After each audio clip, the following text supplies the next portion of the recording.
దేవాలయం ప్రతి ఒక్కరి ఆధ్యాత్మిక చింతనకు ఇదొక స్థానం. ఇటువంటి దేవాలయాన్ని మీకోసం తెస్తుంది Vijayawada smart city YouTube channel. మేము ప్రత్యేకంగా కృష్ణా జిల్లాలో ఉన్నటువంటి అన్ని దేవాలయాలను మీకోసం శ్రద్ధ తీసుకొని మీ ముందుకు తెస్తున్నాం. ఈరోజు మనం ఆంధ్ర తెలంగాణ సరిహద్దులో ఉన్నటువంటి కృష్ణా జిల్లా జగ్గయ్యపేట మండలం బలస్పాడు గ్రామంలో వేంచేసి ఉన్న ఆంజనేయ స్వామివారి గుడి, దాంతోపాటు పక్కనే ఉన్నటువంటి కోదండరామ స్వామివారి ఆలయాన్ని సందర్శించబోతున్నాం. మీకోసం ఈ పుణ్యఫలమైనటువంటి ఆలయాన్ని చూద్దాం. ఇది దాదాపు ఎన్నో దశాబ్దాల క్రితం కాదు, ఈ ఆంజనేయ స్వామి టెంపుల్ శతాబ్దాల క్రితం స్థాపించబడిందని ఇక్కడ చరిత్ర చెబుతుంది. అయితే ఇప్పుడు ముందుగా ఇక్కడ ప్రసన్న ఆంజనేయ స్వామి స్వయంభూగా వెలిశాడని ప్రతీతి. ముందుగా ఆ ప్రసన్న ఆంజనేయ స్వామి వారి దేవాలయాన్ని మనం సందర్శించుకుందాం రండి. మనం చూడబోయే శ్రీ ప్రసన్నాంజనేయ స్వామివారి దేవాలయం దీని ప్రత్యేకత ఏంటంటే ఇది మొత్తం ఒకటే ఏకశిలా కొండపైన వెలిసినటువంటి ప్రసన్నాంజనేయ స్వామివారి దేవస్థానం. ఇక దీని చరిత్ర గురించి చెప్పుకోవాలంటే సరైన చరిత్ర మనకు తెలియపోయినప్పటికీ ఇది ఎన్నో శతాబ్దాల నాటి నుంచే ఇక్కడ స్వయంభూగా వెలిసినట్టు ప్రతీతి అని గ్రామస్తులు చెప్తున్నారు. అయితే ఇప్పుడు మనం ఈ ధ్వజస్తంభము ఇవన్నీ ఎప్పుడో పూర్వకాలంలో వేసినవే. అయితే ఆలయం పునర్నిర్మాణంలో భాగంగా మళ్ళీ కొత్తగా గ్రామ ప్రజల సహకారంతో, పెద్దల సహకారంతో వీటిని పునఃప్రతిష్ఠించడం జరిగింది. ఇప్పుడు మనం చూసినట్టయితే ఏకశిలా ఆంజనేయ స్వామి వారి విగ్రహం మనం చూడవచ్చు. అయితే ఇక మనం ఇప్పుడు మొదటి ఎంట్రన్స్ దగ్గర ఉన్నాము. ఒకసారి భగవంతుని స్మరించుకొని గుడిలోకి అడుగు పెడదాం. ఇది చూసినట్టయితే ధ్వజస్తంభం స్వామివారి ఎదురుగానే పునఃప్రతిష్ఠించబడింది. అలానే మనం ఇంకా లోనికి వెళ్తూ ఉంటే ఈ ప్రసన్నాంజనేయ స్వామివారి దేవాలయంలో ప్రత్యేకత మనం తెలుసుకుంటే ముందుగానే చెప్పినట్టుగా ఇది అంతా ఏకశిల అయినటువంటి ఒక కొండమైన వెలిసిన దేవాలయం. అటువంటి దేవాలయంలో ఇక్కడ మీరు చూస్తూనే ఉన్నారు 1, 2, 3, 4 దాదాపు 5 వేప చెట్లు ఉండటం జరిగింది. అయితే ఎటువంటి మట్టి లేకుండానే ఈ వేప చెట్లు ఈ మాత్రం పెరగటం అనేది చాలా ఆశ్చర్యం కలిగిస్తుంది. ఎందుకంటే ఇక్కడ మీరు చూడండి, ఇది ఏదో దుమ్ముధూళితో నిండినటువంటి మట్టి మాత్రమే, కానీ ఇది ప్రత్యేకంగా పోసినటువంటి మట్టి కాదు, కింద రాయి ఉండటం జరిగింది. ఇటువంటి కొండపైన ఇలాంటి చెట్లు పెరగటం అనేది అరుదైన విషయం. ఇది స్వామివారి కృపే అని చెప్పుకోవచ్చు. అది భక్తుల నమ్మకం కూడా ఇదే అని చెప్తున్నారు ఇక్కడ.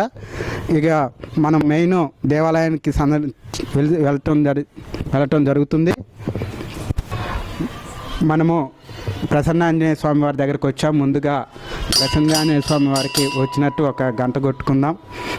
అయితే ఈ ప్రసన్నాంజనేయ స్వామి వారి దేవాలయం ఇప్పుడు ప్రస్తుతం తలుపులతో మూసివేయబడి ఉంది. ఎందుకంటే దీనికి ప్రత్యేకమైన టైం ప్రకారమే తెరవటం వల్ల మనం ప్రస్తుతానికి స్వామివారిని చూడలేకపోతున్నాము.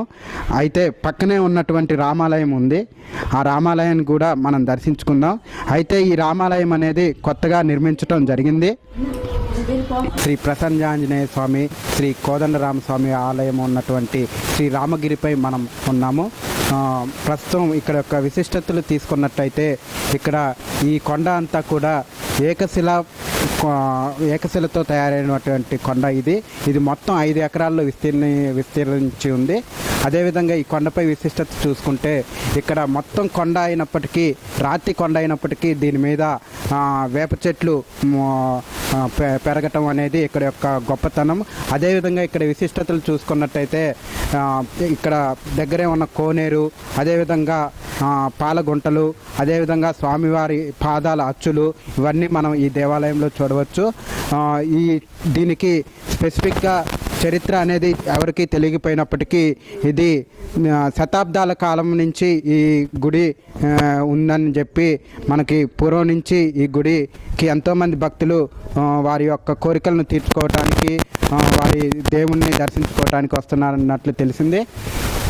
అదేవిధంగా ఇక్కడ ఇక్కడ ఒక మరో విశిష్టత ఏంటంటే ప్రసన్నాంజనేయ స్వామివారి దేవాలయం ఉత్తర దిక్కుగాను కొత్తగా నిర్మించినటువంటి శ్రీరాముల వారి ఆలయము ఉత్తరం దిక్కుగాను ఉండటం ఇక్కడ ఒక విశిష్టత. అయితే ముందుగా శతాబ్దాల క్రితం ఈ ఆంజనేయ స్వామి గుడి ఉండటం వల్ల ఆంజనేయ స్వామి కోసమే నేను వచ్చాను అన్నట్లుగా కోదండరామ స్వామి వారు ఇక్కడ గుడి గ్రామ పెద్దలు అదేవిధంగా గ్రామ ప్రజలు ఎంతో సమైక్యతగా ఈ గుడిని నిర్మించుకోవటం జరిగింది. దీని గురించి మనం తీసుకున్నట్టయితే వారి యొక్క సమైక్యత గురించి ఈ గుడి రూపంలోనే మనకు తెలుస్తుంది.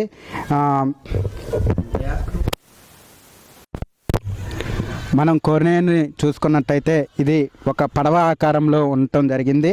అదేవిధంగా పడవ ఆకారంతో ఉండటంతో పాటు ఇక్కడ నాగేంద్ర స్వామికి సంబంధించిన అచ్చులు కూడా ఉండటం జరిగింది.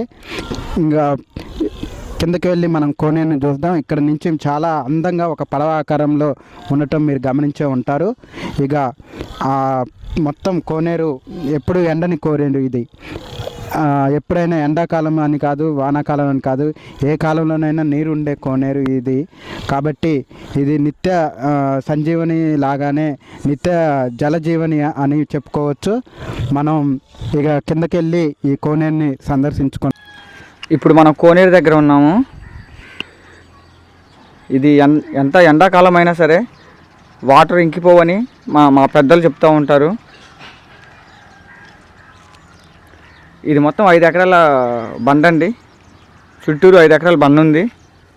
అయినా సరే దీని స్పెషాలిటీ వాటర్ అసలు ఇంకిపోవు, ఎండాకాలం ఎప్పుడు ఇంకిపోవు. ఇక్కడ మన పూర్వీకులు చెప్పుకునేది ఏంటంటే ఇక్కడ ఆంజనేయ స్వామి కూర్చొని స్నానం చేసేవాళ్ళని చెప్పుకుంటారు. ఇది మన కోనేరు విశిష్టత.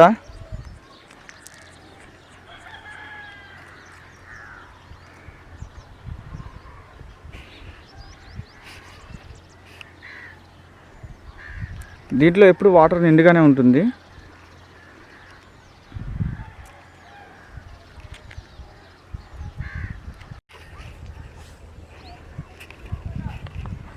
ఇది జారుడు బండ. జారుతావా? ఎందుకు జారరాదు? ఇక్కడ దారితే గుచ్చుకుంటే చూడే.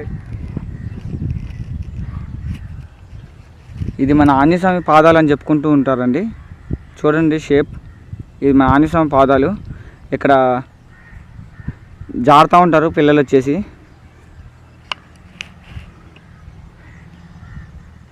అరవింద్ జారు ఒకసారి చెప్పు, జారితే బాగుంటుంది. ఓకే, రెడీయా? రెడీ. జారుతూ ఉంటారు పిల్లలు వచ్చేసి కదా. ఇది వచ్చేసి మన ఆంజనేయ స్వామి పాదాలండి.